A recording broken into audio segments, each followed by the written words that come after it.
let's learn about something super interesting. That's right, I'm talking about Roman toilets.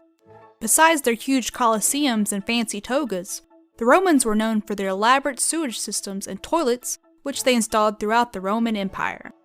They were able to do this thanks to their use of aqueducts, which carried water from miles away and provided them with running water, which was very important. The toilets varied city by city, but we know they had public toilets, private toilets, and chamber pots.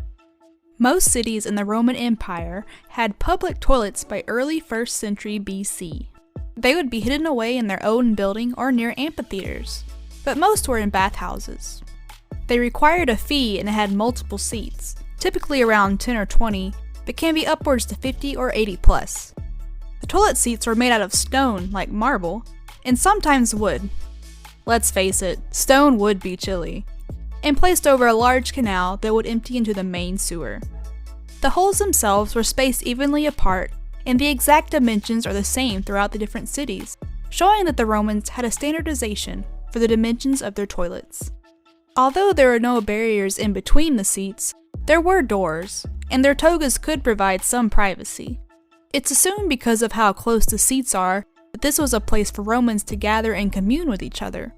But at first there were only small windows for light and ventilation. It doesn't seem like the best place to do business with others. In front of the row of seats there would be a small channel of fresh water. In order to clean themselves, they would use a sea sponge on a stick and would dip it into this. A keyhole below the seat was made for easy access. They even featured a water basin that was either used for placing their sponge sticks or hand washing. If there wasn't a basin or water channel, a bucket with salt or vinegar water would be used to house and cleanse the sticks. After the 1st century AD, the public toilets got better and fancier, featuring multiple entrances with swinging and staggered doors for privacy from the street, and sometimes even fountains. The windows became larger to bring in more light and ventilation, and both the walls and floors became decorated with carvings, mosaics, and paintings of gods and goddesses, gladiators, and flowers.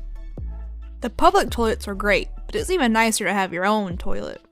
During the Roman Empire, private toilets were common in villas and private houses. As a matter of fact, in Pompeii it was standard to have a toilet in the house, even if it was an apartment. Many of them would be located in gardens or rooms near the street, underneath stairs, or in or very close to the kitchen. There was no swan neck or stench trap, so animals and of course smells would come in through the hole. Some would feature angled tiles in order to take a bucket of water and flush the waste away. And some were built on upper levels in a niche in the wall and had a vertical drain, called drop toilets. These were used if there was little water in order to flush waste. There are a few different options for where the waste went: a chamber pot, the sewers, or a cesspit.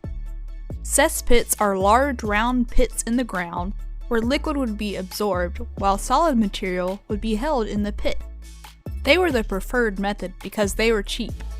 To empty them, there would be another opening, typically inside or outside the home, covered by a stone or grate, and someone would come and clean them out. The waste was most likely sold to farmers for manure or simply dumped in the street or garden. In Pompeii, because it was on a slope, it was common for waste to be simply disposed of and washed away in the streets. The cesspits filled up very quickly, so toilets attached to the sewers became more popular, but more expensive and more work to maintain. Not everyone could have cesspits because it really depended on the soil. Ostia, in the Tiber Delta, has flat sand dunes, so they relied on toilets connected to the sewer system or chamber pots. Chamber pots, the most simplest form of a toilet during the Roman Empire. These were oval vessels, usually made of clay, but could be made out of wood, or silver and gold if you were upper class, where a person would stand or sit to do their business. These weren't used in public, but used in private toilet rooms or in a person's bedroom. The most common chamber pots had a large conical shape with a flat broad rim and oval mouth with a very stable bottom. These would come in standard sizes, or specifically made for a person's height. There are a lot of different types and variations on sizes and flatness. Some were for sitting, some were for squatting, and some were portable. Some had handles on each side to attach it to a wooden toilet chair, and others were clay chairs with chamber pots built into them, like for a child's high chair. Some were like bedpans, jugs for men to pee in, or boat-shaped ones made just for women. It's not known if chamber pots had lids. They were either made of wood or there weren't any lids at all.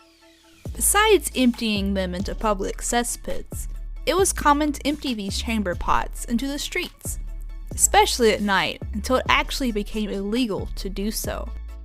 We know chamber pots were very common in Roman inns, as an inscription was found on the walls of one that read, "We have wet the bed, I admit. We have only sinned, O landlord, if you tell us for what reason there was no urinal pot." Talk about a negative Yelp review!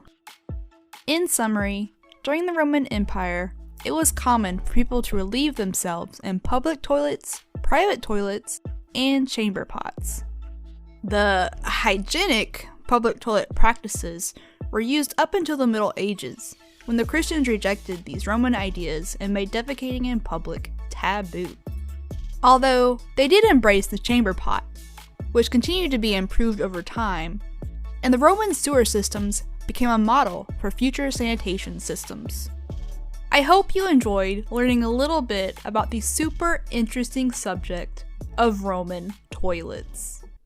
And I hope that next time you take a seat, you can appreciate what we have today, and the fact that you don't have to use a chamber pot, or use a sponge on a stick instead of toilet paper.